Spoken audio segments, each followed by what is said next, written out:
And the question is, this bill will be now read a second time, and I call the member for Goldstein.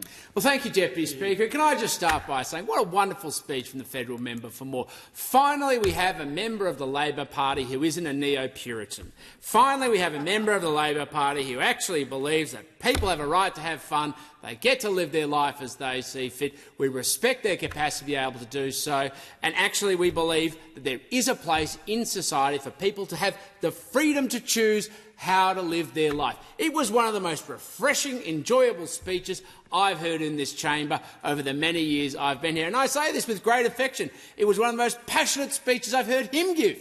And so I say more of this principle of freedom to choose. Now just put it into absolutely everything else in the legislative agenda put forward, but I know I'm going to be disappointed. I consider this to be the high watermark of the member for Moore's career. He has reached his Everest, but sadly, I'm afraid I doubt it's going to go much further up from there. But that's okay.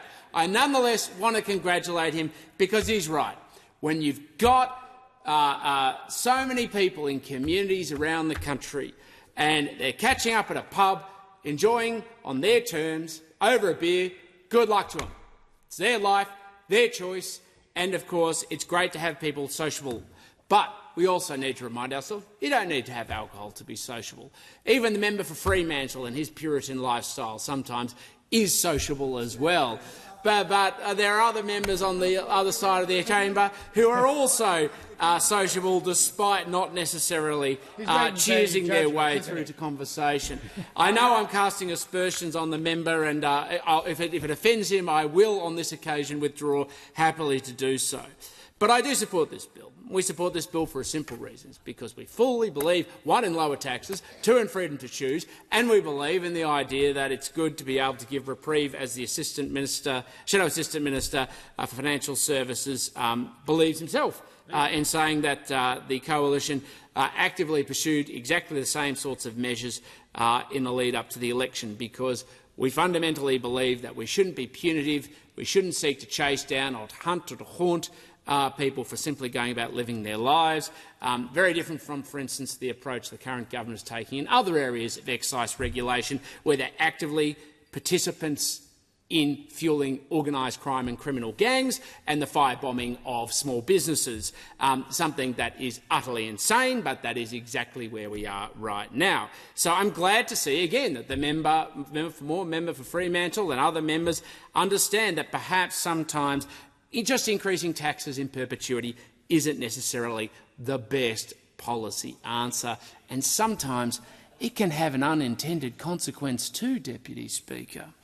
Anyway, let's get off firebombing of small businesses and fuelling organised criminal gangs by the Commonwealth Government, and let's look at breweries and who will benefit from this legislation. And let's go to the good electorate of Goldstein.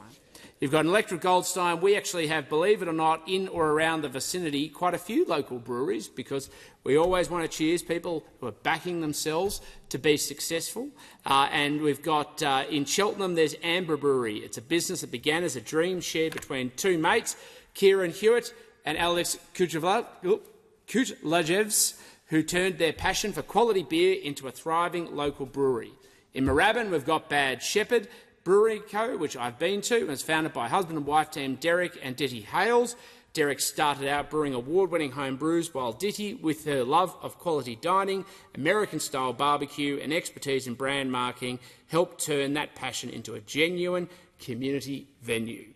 And also in Moorabbin, we've got Stomping Ground Brewery, which was established in 2016 by Steve Jeffaries, Guy Greenstone and Justin Joyner after their success with the local tap house in St Kilda. In less than a decade, Stomping Ground has grown into Australia's champion large independent brewery.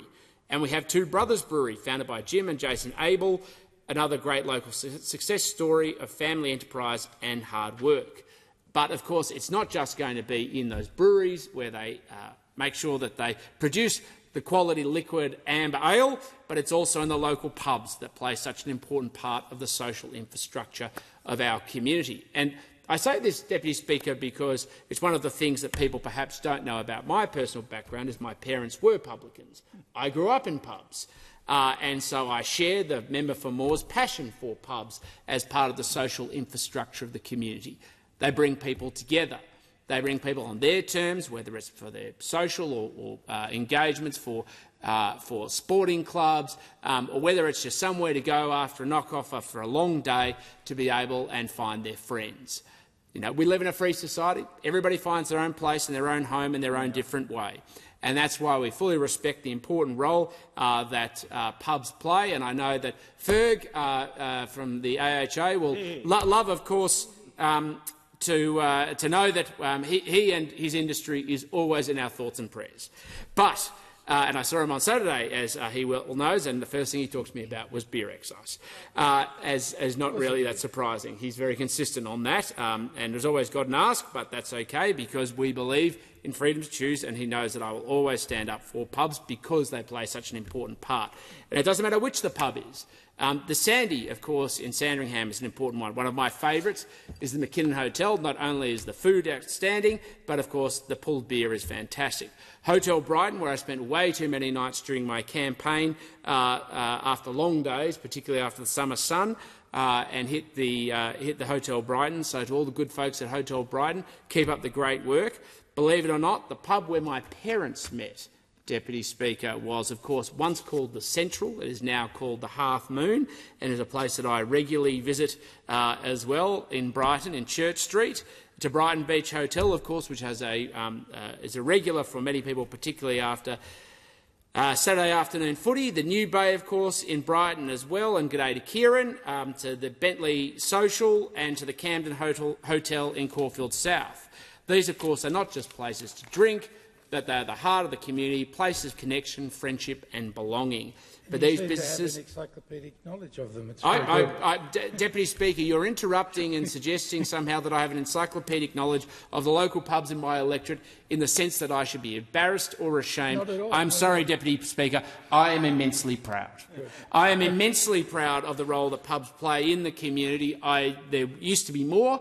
My only devastation is that many of them went by the wayside due to property prices and whether they became viable business in comparison to being converted like the old Bowie pub. But the current excise regime, as we all know, is unsustainable. Brewers are charged the excise, but pubs wear it at the price of kegs. And, of course, when you go to tap that keg, you want the freshness not just of the beer, but you want the freshness of course, making sure that the tax rate is not punitive. Customers increasingly buy from bottle shops instead because pubs simply can't compete. That is not good for pubs, and margins have collapsed and many business owners are operating on the edge. We do not want pubs being unsuccessful. We will all pay a significant price as a society when pubs don't succeed. We need them to be part of the social infrastructure of our community. And this bill offers only 2 years of relief, a short-term measure, no doubt, because the government just wants it for a period so they can then try and renew it in the lead-up to the next election, rather than actually turning around to pubs and saying we're going to deliver a long-term commitment of support.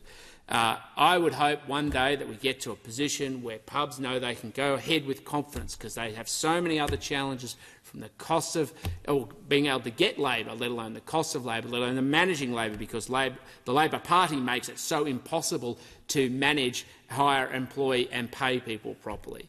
Of course, then they've got to be part of selling a good product. Of course, that's up to them, but also being an environment and creating the atmosphere where people want to get along and be convivial. But tax plays, as often with so-called sin products, pays a huge contribution to the overall price. So we already pay some of the highest excise on beer in the world, and then we add 10% GST on the top. The tax on the tax. Last year alone, beer drinkers paid almost $2.4 billion in taxes to the federal government. Meanwhile, costs of goods, energy and wages keep rising. It's all inflation on inflation on inflation, and it's all being paid for by you, the Australian people, not the Speaker or Deputy Speaker, but you never know what his habits might be, but it's being paid for by the Australian people. Publicans are afraid to lift prices because they can't absorb the increases, because they know that it's a challenge. Their margins are tight, their costs are rising, and they don't want to pass them on because they still need people to come in and spend. If they don't, they know they'll go home. They go home, they don't take a cut. Their profits fall, staff hours are cut, and fewer young people gain skills in hospitality.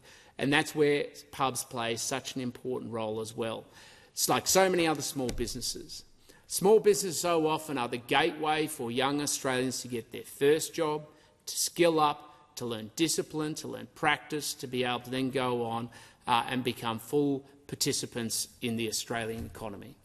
And that's why we back small business every step of the way in the Liberal Party, because we understand not just that it's Australians backing themselves to be successful and to go on and to offer economic opportunity and security for their families, but in addition to that, it's the gateway for the next generation of Australians to get their first job, to learn, to grow, and of course, if they earn an income and position themselves, one day they too may be in a position to own their own small business and write themselves into the economic success story of this great nation.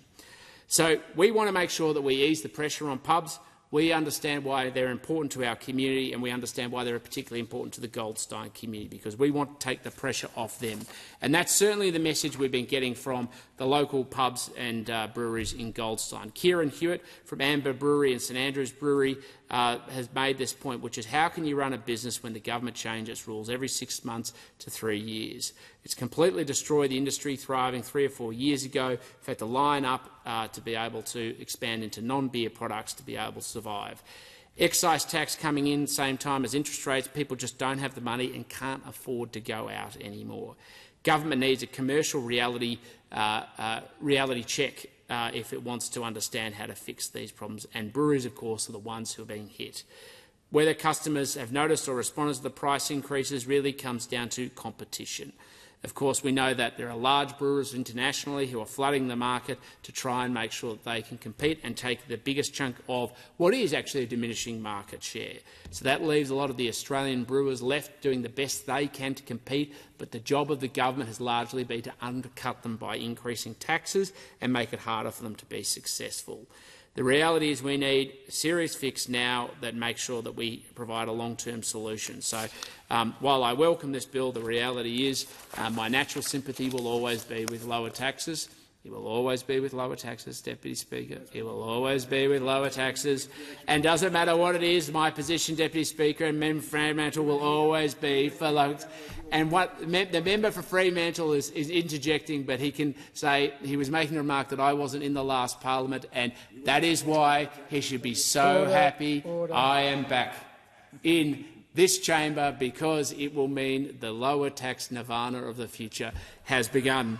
So, but similar sentiments were expressed by Derek Hales from Bad Shepherd, who said how important beer tax remains the single largest barrier they have in our industry and private Australian-owned businesses. It increases every single year, and the gap between excise and the wet scheme for wine has become nearly laughable. And, of course, this is one of the big challenges with alcohol taxation overall. We know that one of my other preferred tipples at different stages, depending on the time of day, is gin. As the member for Fremantle, clearly my reputation precedes me. Breakfast? And so one of the biggest problems now with gin and spirits industry is the scale of the excise, where the distilled spirits industry in this country is literally going broke under this government. There are so many distilleries that have collapsed or closed or have had to be sold off to foreign interests. This is not a good outcome. Australian craft spirits, like Australian craft beer, should be an industry of success that goes on, employs and is connected directly to tourism and economic opportunity, and this government is killing these industries needlessly. And tax is the key driver of it, because it creates huge problems of financing, it creates huge problems of being able to manage the capacity to be able to employ people, and it also becomes the biggest barrier for starting a new business when people want to back themselves and they can see a pathway to be able to produce a product to be successful. And I know the member for Monash agrees with me on that. So we understand why this bill is important, but the industry is saying they're not sure why it's limited, they don't understand why it's time-stamped, and what they want is a longer commitment of certainty. And all I hope for is that in the consideration, the lead up to the next 2 years, and of course this goes to the coalition and to the government, that we give the industry long-term certainty around how we make sure that we reduce the overall burden of tax, so we can have a spirits, a beer industry, an alcohol industry that we can be proud of, that is successful and that isn't just selling to Australians but is selling successfully to the world. I thank the member for Goldstein. The question is that this bill be read a second time, and I call the member for Cunningham. Thank you.